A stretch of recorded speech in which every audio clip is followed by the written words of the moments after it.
Hola, hola, ¿cómo están? Bienvenidos a este canal. En este canal quiero que me acompañen a ver casos, en la mayoría quiero que sean casos de supervivientes, así que si tienen una historia voy a dejar un correo electrónico para que me la envíen y casos de personas que de alguna manera lograron salir adelante después de una desgracia o una tragedia.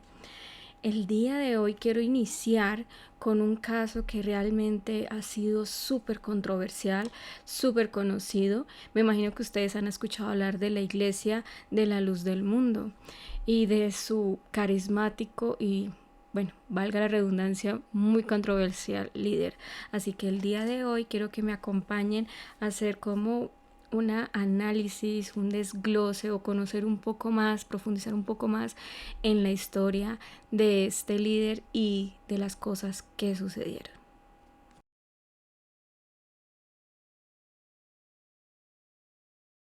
El nombre completo de este líder sería Nason Merari Joaquín García, sus apellidos serían Joaquín García.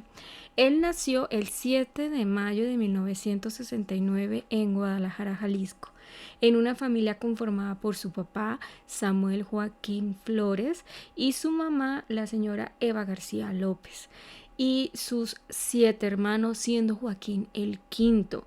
Los nombres de sus hermanos eran Benjamín, Israel, Asael, Rael, Betsabé, Uziel y Atlali. Desde muy joven, Joaquín García se interesó por la religión, tanto así que su papá, cuando su hijo tenía 14 años, lo mandó a dirigir un grupo de jóvenes y la iglesia, una de las iglesias o de los templos que tenían en Guadalajara. Además de que fue enviado como misionero a España y a Portugal. En el 92, cuando él tenía 23 años, contrae matrimonio con Alma Zamora y procrean 3 hijos, Adoraín, Eldaí y Sidma.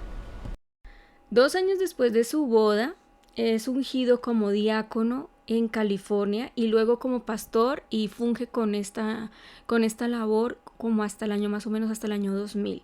Entre las ciudades donde él funge como diácono y luego como pastor es aquí en los Estados Unidos. La primera está en Phoenix, Arizona.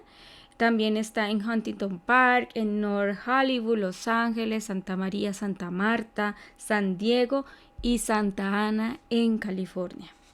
Ahora, para entender un poco más de lo que estamos hablando, pues me tengo que ir hacia atrás, hacia el momento de la fundación de la iglesia. El fundador de la iglesia es el abuelo de Nazar Joaquín García, el señor Eusebio Joaquín González.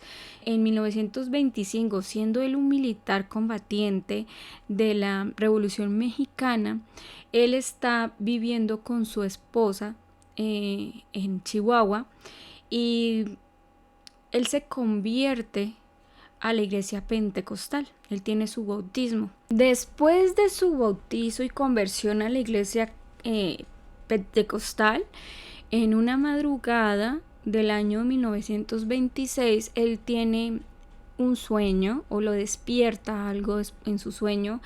Él escucha un grito a lo que le llama el llamado, donde lo llaman con otro nombre por el cual se da a conocer a partir de este momento, que es Aarón. Y en este grito le dicen que él debe dirigir, debe refundar, no sé si existe la palabra, y dirigir la nueva iglesia, de nuevo la iglesia de Jesucristo.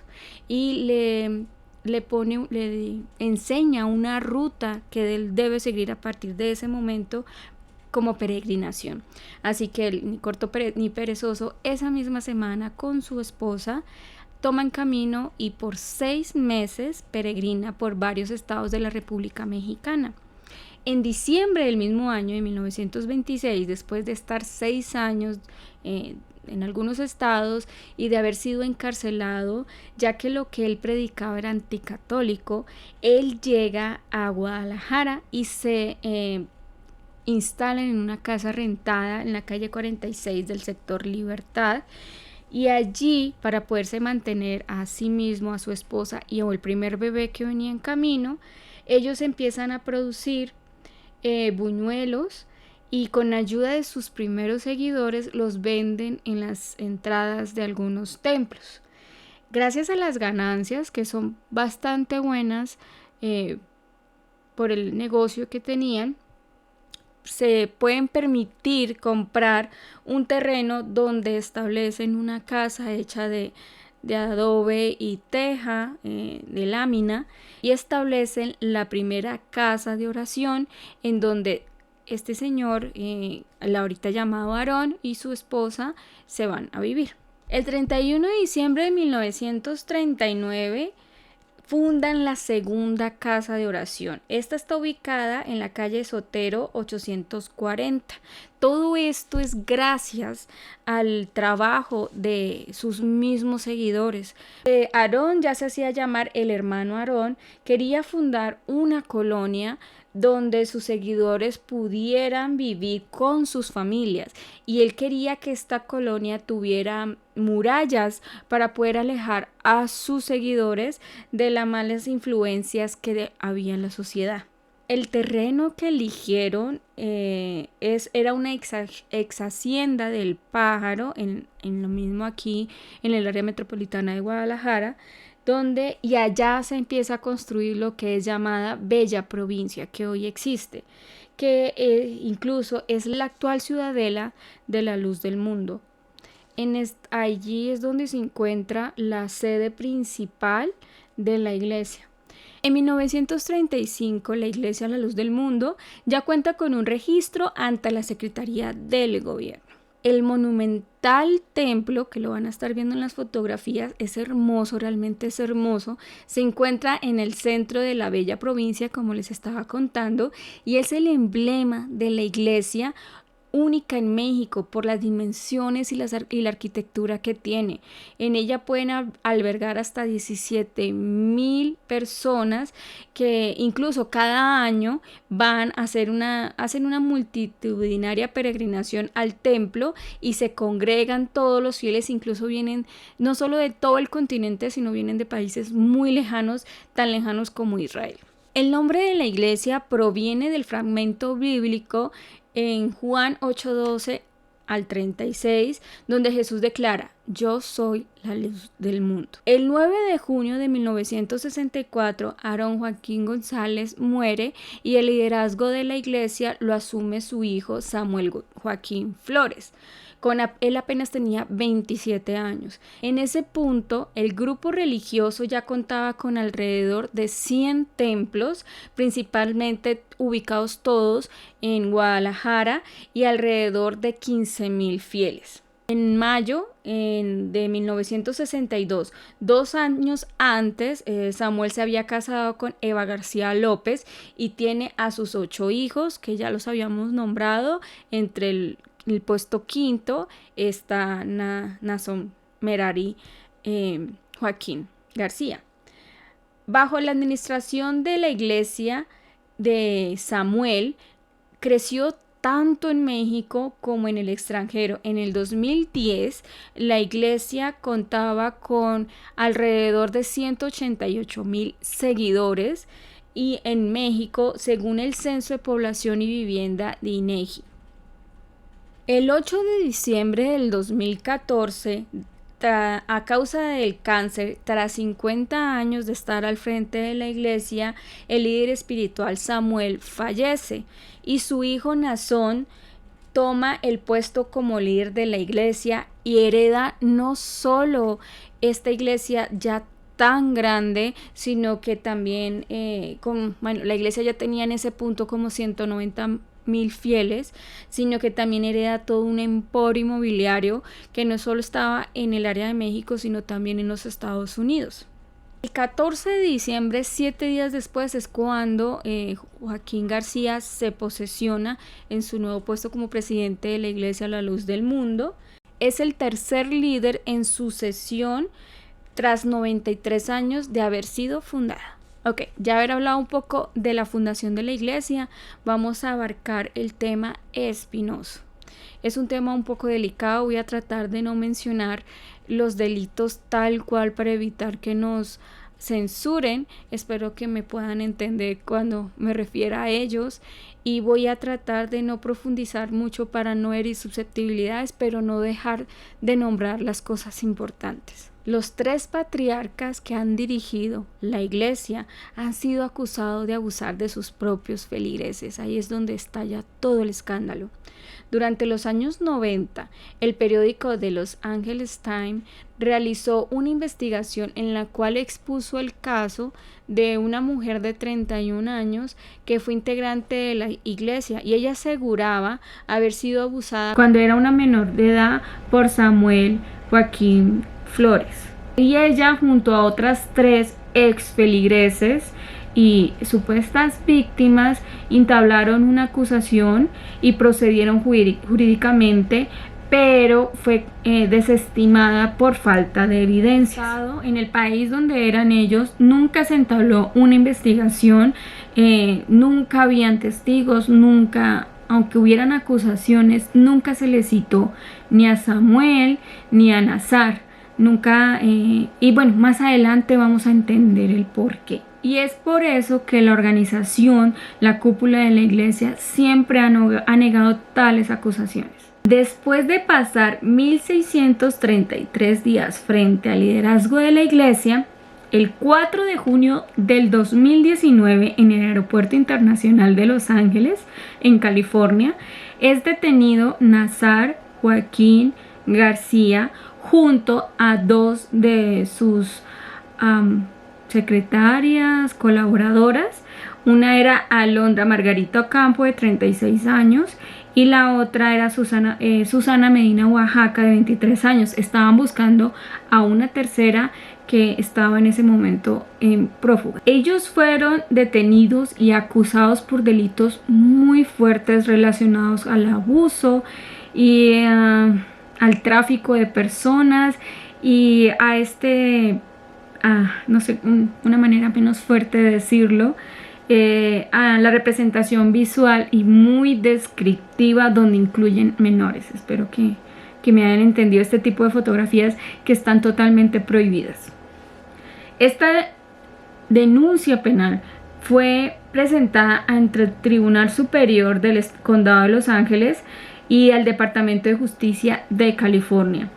Ellos acusaron al líder de la luz del mundo de un total en ese momento de 6 delitos graves cometidos todos en el sur de California entre los años 2015 y 2018. Y el juzgado detalló que la fianza para su liberación se había fijado en $50 millones. Es demasiado dinero, pero el fiscal general de California, el señor Xavier Becerra, dijo que esto había sido porque los feligreses podían juntar el dinero para pagar la fianza, si era una fianza más viable, y podían hacer que pues quizás al salir Joaquín bajo fianza pues pudiera huir y no enfrentar la justicia. A Alondra le pusieron una fianza de $25 millones, mientras que Susana permaneció libre bajo fianza. El 16 de julio de 2019, el juez de la Corte Suprema de Justicia de California determinó que Joaquín García permanecería detenido sin derecho a fianza ante el peligro de que huyera del país. Tiene uno de las partes no fuertes, porque en sí todo el caso es muy fuerte, sino como que estalla la verdad en la cara. La fiscalía más tarde presenta un video donde aparece este señor Joaquín García en un trío no musical junto a Alondra y una menor de edad. El agente que muestra el video señala además la existencia de otros videos donde hay otros 4 niños en situación similar. Esto además de 100,000 fotografías, todas de connotación, ya saben, que fueron encontradas en el celular del líder religioso.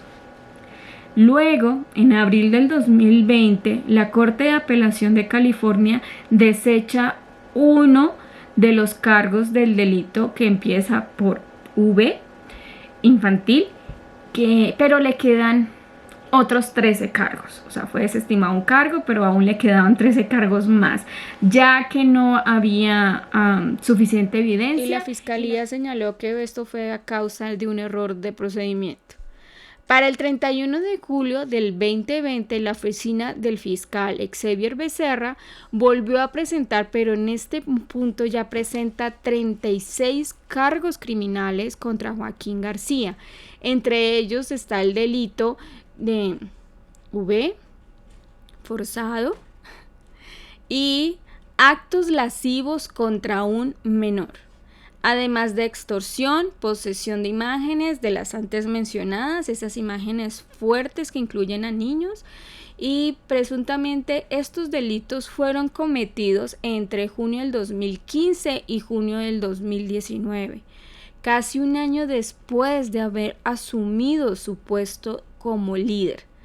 La coacusada, Alondra Ocampo, la que aparece en algunos de estos videos y que según algunos testimonios era quien tomaba fotografías y se las enviaba a él, se declaró culpable de los 4 delitos graves relacionados con el abuso de menores el 13 de octubre del 2020. Ella también declaró que Samuel, el papá de Nazar, o sea, el segundo líder, había abusado de ella cuando ella tenía 8 años en múltiples ocasiones. Incluso ella dice que crecen viendo esto como algo normal y que les hacen creer desde niñas que van a ser una de las concubinas de los líderes. Entre todas las denuncias y denunciantes se encuentra una niña de 15 años que dice que Alondra le ordenaba a ella y a otras niñas a que le hicieran bailes muy subjetivos al líder con muy poca ropa. Además las ordenaba a que posaran para las fotografías haciéndose tocamientos, y como les dije antes, estas fotografías Alondra se las enviaba a Joaquín García, y en muchas ocasiones él les agradecía a ellas por estas fotografías y les impartía un discurso donde les hablaba de los reyes y sus concubinas, y decía que a los siervos de Dios nadie debería juzgarles sus acciones. Además, esta chica también cuenta que fue víctima de tocamientos por parte del señor Samuel, o sea, el papá de Nazar, en la oficina que él tenía en Los Ángeles. Otra víctima que salió después a hablar, a declarar y a poner su denuncia es Xochitl Martín, de 33 años. Ella es una ex secretaria de Nazón. Sale del anonimato, rompe el silencio, como que se cansa de que digan que es porque en México los miembros de la cúpula de la iglesia decían que eran acusaciones falsas, que eran mentira, que era todo como simplemente actuado para desprestigiar al líder. Entonces ella se cansa de todo esto y decide entablar una demanda contra el líder actual de Nazar, no solo contra él, lo pone contra la iglesia, el consejo de obispos y así a otros 12 miembros pertenecientes a la iglesia. Entre todo lo que ella pone, más o menos son 11 cargos de los que los acusa a estas personas. Entre ellos está el abuso infantil, el trabajo forzoso, violencia de género, entre otros. Ella presenta un informe muy largo de los varios delitos de los que los acusa, o sea, más o menos son 13 delitos. Ella se describe en una entrevista que le hacen, ella se describe a sí misma como un ser humano muy dañado, que se ha cansado de no tener voz, y también dice haber sido víctima desde que era una niña del papá de Nazar, o sea, el señor Samuel Joaquín Flores. De ella dice que ella creció en esta iglesia, la crió una tía, y la tía le decía que ella tenía que prepararse para convertirse en la concubina, una de las concubinas de Samuel. Obviamente la cúpula, la parte donde están los líderes de la iglesia, niegan rotundamente todo esto, ellos dicen que el siervo de Dios confesó, porque él confiesa, o sea, él se libra de una cadena perpetua gracias a que primero niega todo, dice que todo es mentira y luego dice no, siempre sí, sí lo hice, entonces confiesa, se declara culpable, pero los de la iglesia les dicen a sus feligreses que él lo hizo para no exponerse a un juicio lleno de irregularidades y sin evidencia, donde solo iban a difamar de él y de su iglesia. O sea, como que él se había sacrificado por el bien de su iglesia. Gracias a que él se declara culpable, pues él se beneficia con esto que les conté de librarse de la cadena perpetua. Además, se libra también, le quitan 3 años más a la ya reducida condena por diferentes beneficios que hay aquí en la justicia norteamericana. Obviamente esto es muy criticado en mayor parte por los exfieles y las personas que fueron sus víctimas, porque duraron muchos años en no hablar, y cuando deciden hablar no se sienten escuchados. La Iglesia de la Luz del Mundo espera que su líder, porque él sigue al frente de la iglesia, retorne para diciembre del 2032, o sea que él va a pasar más o menos solo 13 años. En este punto a él le hacen falta solo 10 años para terminar su condena. Para entonces él tendrá 63 años, en este punto él tiene 53. Él debe cumplir, después de ser liberado, debe cumplir 2 años de libertad condicional y será registrado de por vida como delincuente sexual.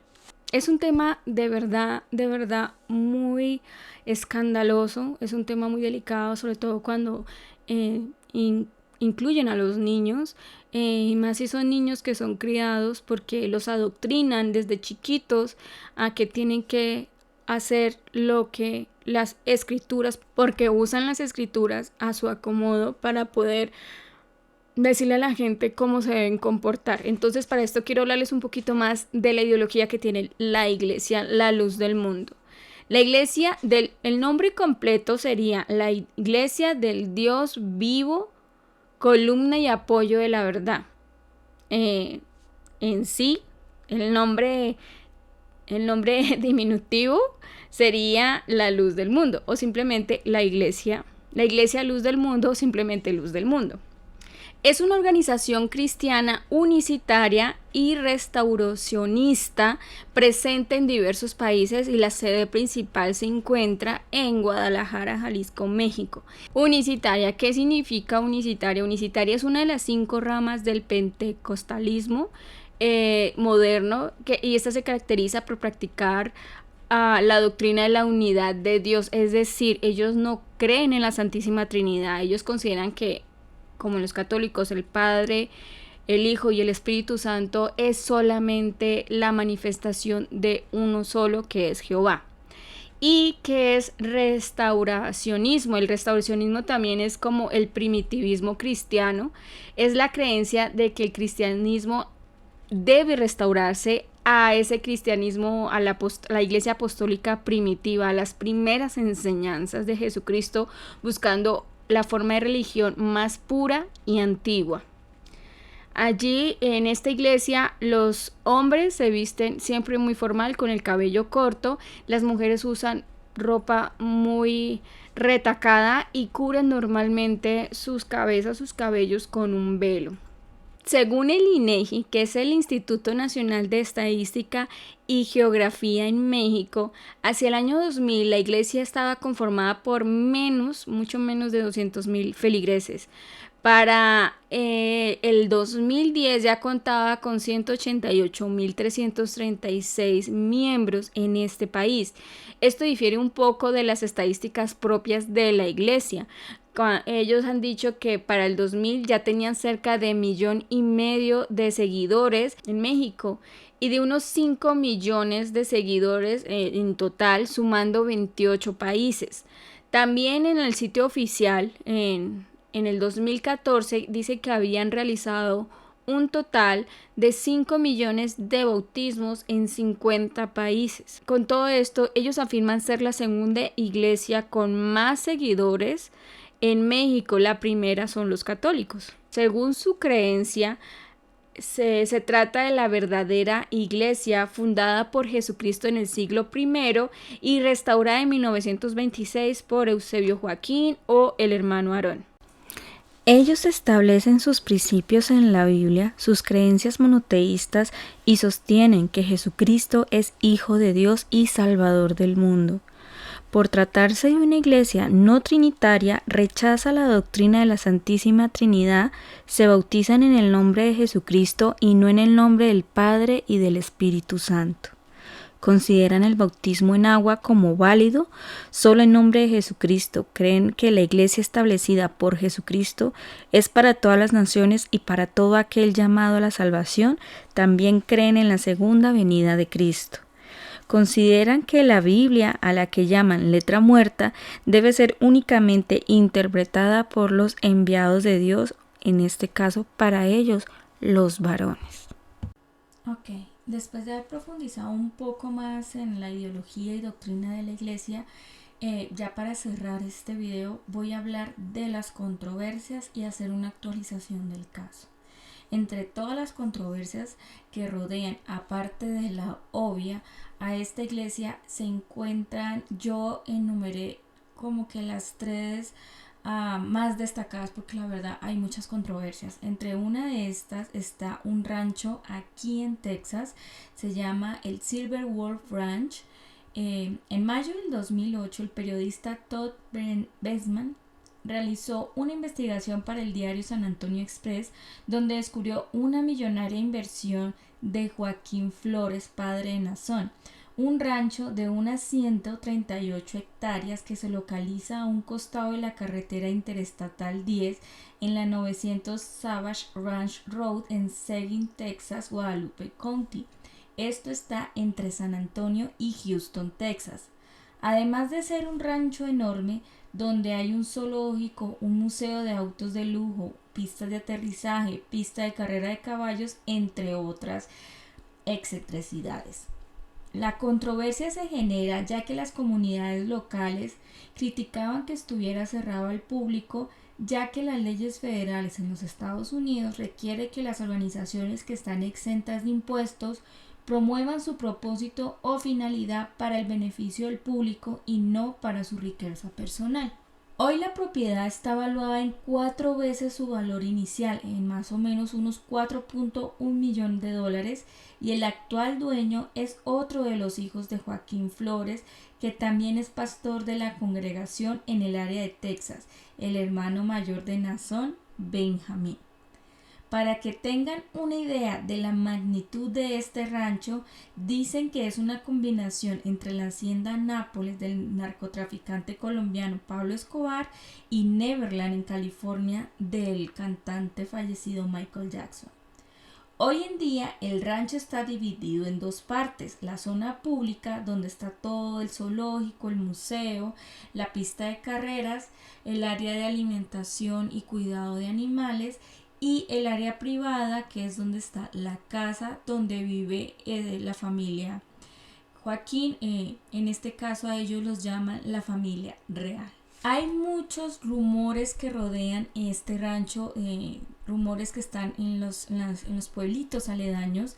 Entre uno de ellos es que algunos inmigrantes, integrantes de la congregación La Luz del Mundo, se encargan de los trabajos de limpieza y de cuidar a los animales sin cobrar un centavo.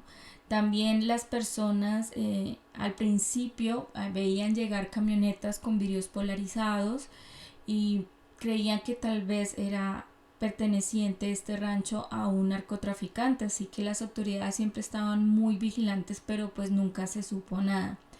También dicen que se practican cosas ilegales dentro de este rancho, ya que es muy hermético, está cerrado.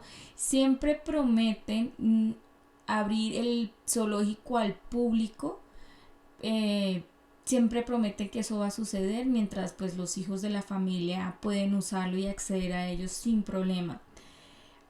También hay otras cosas que rodean el rancho y es en el 2011 más o menos sucedió un incendio, pero todo también se manejó súper hermético.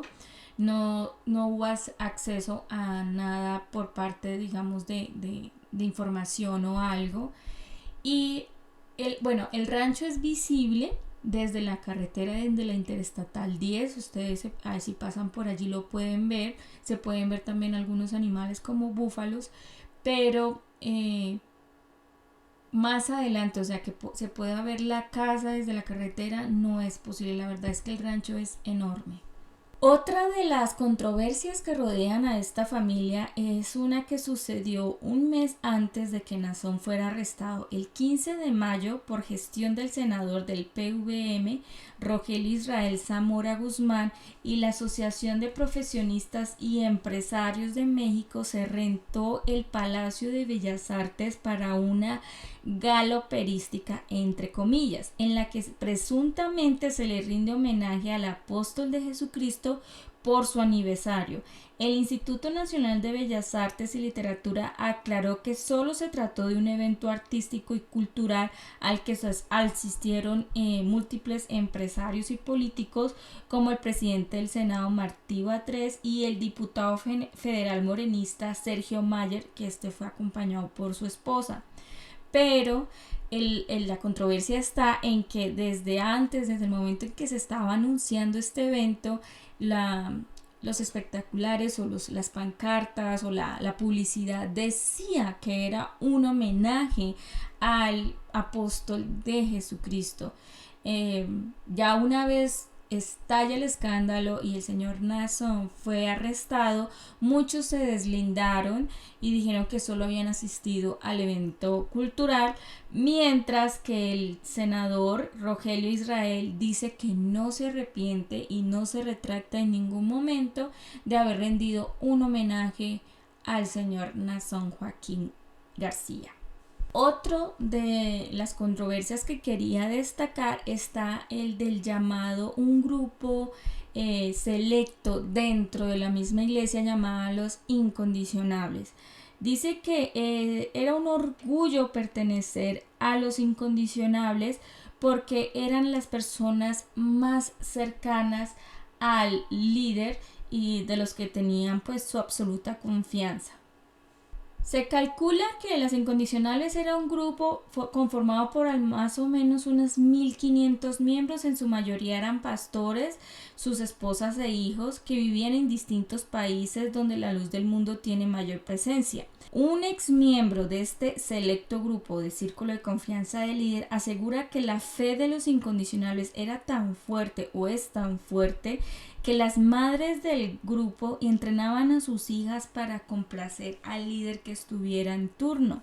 Entre servirle estaba el atenderlo, vestirlo, hacerle masajes, pero según este testigo que fue protegido, le pusieron un nombre Gabriel para proteger su identidad, solo las muchachas vírgenes podían hacer este tipo de servicio.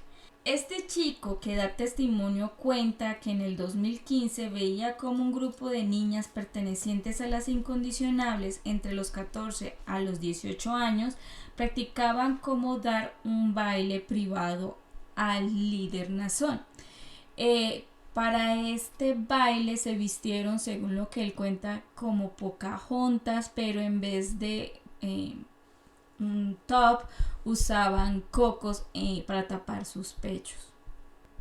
Cuando un adolescente sabía que estaba próxima a casarse, la pareja era elegida por el líder, por el presidente de la iglesia, en un matrimonio arreglado en medio de una boda multitudinaria, nunca antes vista, donde las parejas se conocían en medio de la ceremonia y después ellas podían ser enviadas sin apoyo económico a ciudades o países lejanos para llevar la palabra de la iglesia y poderla ampliar. A estas parejas se le llamaban obreros y esa era su misión, expandir la comunidad de la luz del mundo. Este testigo cuenta que durante las reuniones, durante los cultos, se les pide a las personas pertenecientes a los miembros de la iglesia pagar el diezmo para ayudar a los obreros, pero él cuenta que en muchas ocasiones este dinero no llega. ¿Él por qué sabe esto? Bueno, su papá era pastor de la iglesia. Resulta que a él le preguntan qué pasaba si alguien se negaba a casarse pues con un desconocido, porque lo conocían en medio de la ceremonia. Entonces él cuenta que él se negó y la familia fue castigada. Su padre como pastor fue enviado a un pueblo lejano y muy pequeño, y los padres pues lo rechazaron y lo abandonaron a él pues por haberles hecho pasar esta vergüenza, porque es imperdonable, no es permitido negarse a cualquier petición o orden del líder. O sea, ellos son criados desde muy pequeños a acatar y respetar las órdenes del líder aún por encima de sus mismos padres. Y ya como última actualización del caso, Nason Joaquín García, líder de la Iglesia La Luz del Mundo, fue condenado el miércoles 8 de junio del 2022 en Los Ángeles, California, a 16 años y 8 meses de prisión por abuso sexual de menores. El juicio contra García debió haber empezado el lunes 6 de junio del 2022 con la selección del jurado, pero un giro inesperado luego de llegar a un acuerdo. El acusado se declara culpable el pasado viernes de 3 cargos de abuso sexual de menores. Varias víctimas que estuvieron en la vista de sentencia y que hablaron sobre los abusos que el hombre cometió en su contra pidieron al juez elevar la pena. Indicaron que el castigo actual es poco severo para los sufrimientos que ellas pasaron.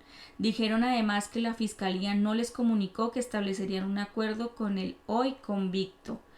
Pero el juez Ronald Cohen indicó que la sentencia emitida es la más alta posible para estos casos. Él les dice que estaba con las manos atadas, que miró a la cara a Joaquín García y le dijo: usted es un depredador sexual.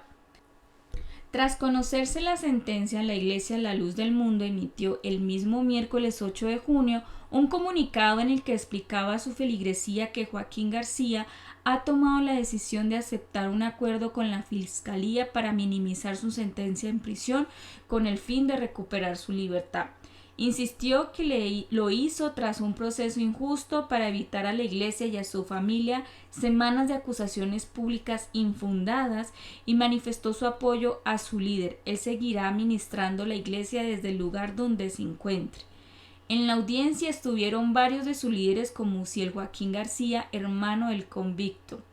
En un inicio, García enfrentaba 19 cargos, entre ellos el abuso a menores, los delitos con la posesión de estas imágenes grotescas infantiles y el tráfico de personas. Pero al declararse culpable, él recibe beneficios carcelarios como la reducción de 3 años de su condena, más el tiempo que ha estado preso desde el momento de su captura y otros beneficios que puede recibir a lo largo de la condena. Así que en realidad él va a pasar 13 años, y para el 2032 la Iglesia espera el retorno de su líder. Antes de que la sentencia fuera leída, una larga lista de familiares y víctimas relataron los abusos de Nason.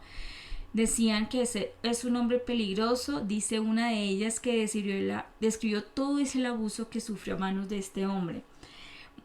Otra decía que desearía me hubiera matado porque hubiera terminado con el sufrimiento, entre otros muy tristes y crueles testimonios que rodean a las víctimas.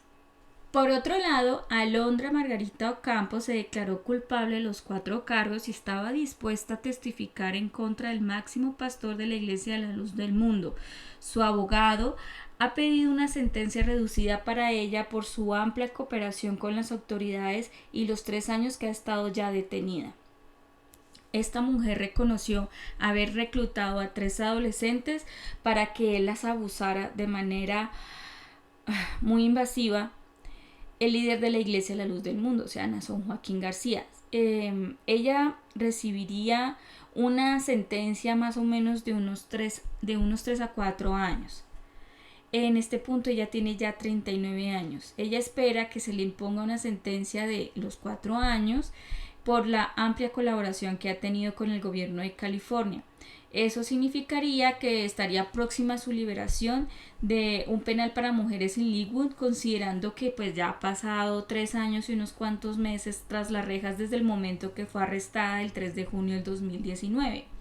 La coacusada Susana Medina Oaxaca, ella solo cumple 1 año de libertad supervisada y 6 meses de consejería psiquiátrica, pues tomaron en cuenta los 3 años que estuvo bajo arresto domiciliario, también desde el momento en que fue arrestada junto con Naasón y Alondra en el aeropuerto.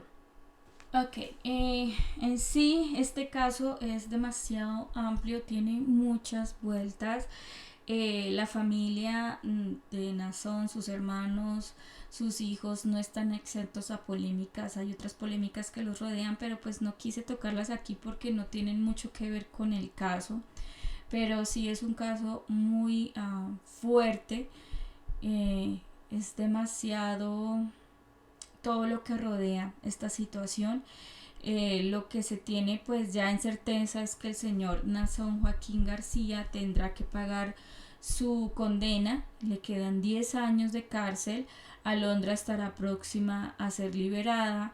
La otra chica que fue también carcelada con ellos ya pagó su condena. Todos tienen que pagar en este caso Naasón tiene que pagar 2 años más de libertad condicional, pero todos van a quedar inscritos de por vida como delincuentes sexuales. Ojalá algo así pudiera frenar que este tipo de cosas siguieran sucediendo. Esto es todo por hoy. Les agradezco mucho su paciencia, su apoyo, el haber estado aquí acompañándome. Disculpen los diferentes cambios del audio. Se me desconectó mi micrófono una vez, otra vez ya se volvió a conectar y no me di cuenta, y al final me quedó faltando pues esta parte de la actualización de los datos, entonces lo hice en otro momento, por eso hay como una diferencia en el audio. Espero verlos en otro video y como les dije al principio, si tienen alguna historia que me quisieran compartir de supervivencia, de que les haya sucedido a ustedes o a una persona cercana a ustedes, me la pueden enviar al correo electrónico que está en la caja de la descripción. Agradezco de verdad que estén aquí. Si les gustó el video, en este caso, si les pareció informativo este video, regálenme un dedito arriba, una suscripción al canal y los veré en un siguiente video. Adiós.